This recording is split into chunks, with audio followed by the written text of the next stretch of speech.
Olá, boa noite a todos os amigos que nos acompanham do Centro Espírita Antônio de Oliveira.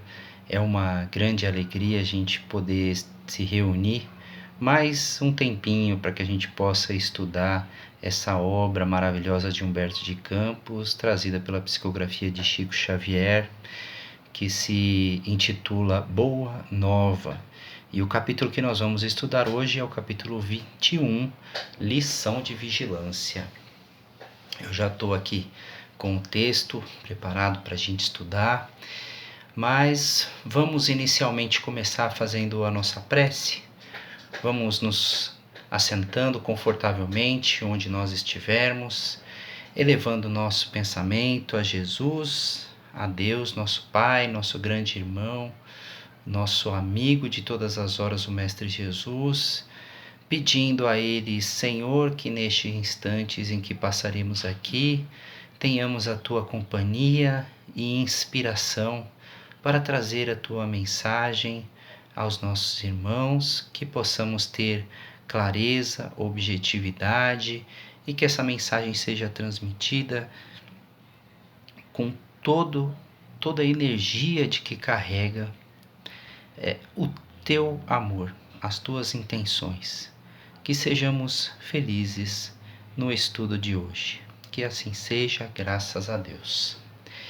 Hoje, então, como já falei no começo, nós vamos estudar esse capítulo 21 do livro Boa Nova, de Humberto de Campos, psicografado por Francisco Cândido Xavier.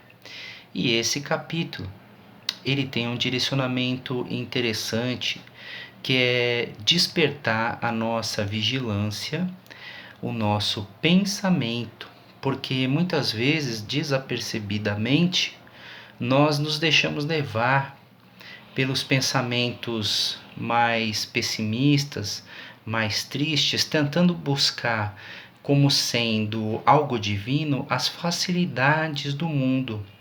E parece para nós, muitas vezes, que ganhar benefícios materiais ou ter mais tempo de descanso, de tranquilidade, é uma bênção divina, né? Porém, Jesus alerta aqui nesse capítulo aos seus discípulos, aqueles que caminhavam a seu lado, alerta que muitas vezes nós interpretamos de forma equivocada essa benesse que vem de Deus, porque nós entendemos que a folga, né, as facilidades são benefícios divinos, quando na verdade as dificuldades que enfrentamos diariamente é o que realmente nos faz evoluir espiritualmente, e que nós devemos ser sempre atentos para as luzes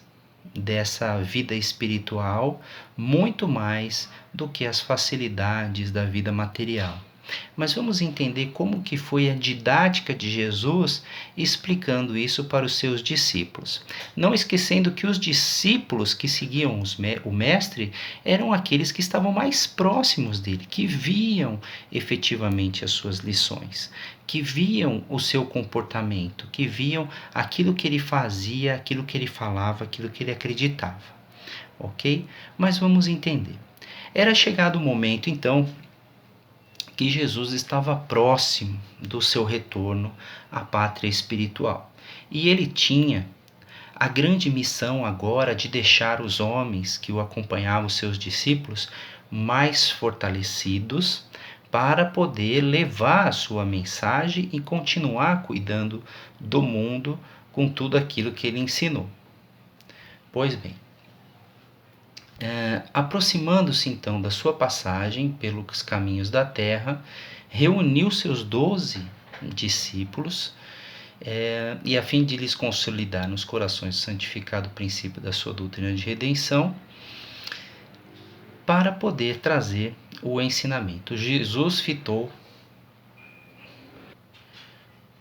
então olha para os seus companheiros e ele quer saber deles o que os homens, o que dizem os homens a meu respeito. terão compreendido a substância das minhas lições? João então diz que os homens tinham entendido que Jesus era Elias reencarnado. João tinha essa confiança de que Jesus era Elias reencarnado. Simão, o zelote, Simão Pedro, disse que os homens acreditavam e diziam para ele que Jesus era João Batista ressuscitado. E para Tiago, diziam que Jesus era o profeta Jeremias. E então Jesus faz a seguinte pergunta: e para vocês que convivem ao meu lado, quem sou eu? Simão Pedro então revela a sua verdadeira sensibilidade com relação a quem é o Cristo. E ele diz o seguinte: tu és o Cristo Salvador, Filho de Deus vivo. Bem-aventurado sejas tu, Simão Pedro. Jesus responde, dizendo que ele realmente sabia da verdade e que a vontade que Jesus tinha era de dar a ele a condução dos seus ensinamentos, porque ele tinha percebido, além dos homens, de que Jesus não era alguém que volta do passado, era alguém que chegou para poder trazer conhecimento, explicações para as pessoas. Tá? Mas assim, nesse contexto, Jesus então explica que esse vai ser o momento que ele vai precisar de maior cumplicidade dos seus discípulos, porque estava chegando a hora que chegaria o momento do seu sofrimento, o momento do seu sofrimento, o momento do Calvário, como nós conhecemos normalmente, que foram as provações físicas que Jesus passou depois da humilhação diante da população, onde preferiram libertar um bandido, né, ou uma pessoa de má vida, do que libertar Jesus da prisão. E ele vai carregando a sua cruz até o Calvário. Foi assim que nos conta os evangelistas, de como que foi os momentos finais de sua passagem aqui pelo planeta Terra na vida física. E ele está alertando aos discípulos ali naquele momento que ele vai ter que passar por essas provações. Mas veja só, mesmo Pedro, que diz ter reconhecido que Cristo era o Filho de Deus, o grande Salvador, o homem de toda a verdade, de todo o coração, de toda a bondade, ele não compreende por quê. E ele pergunta, mas se tu és Jesus, enviado de Deus, como é que pode então passar por tanto provação, por tanto sofrimento? Não pode ser assim, não é possível que Deus permita que o seu enviado que veio trazer a sua mensagem passe por tanto sofrimento dessa forma.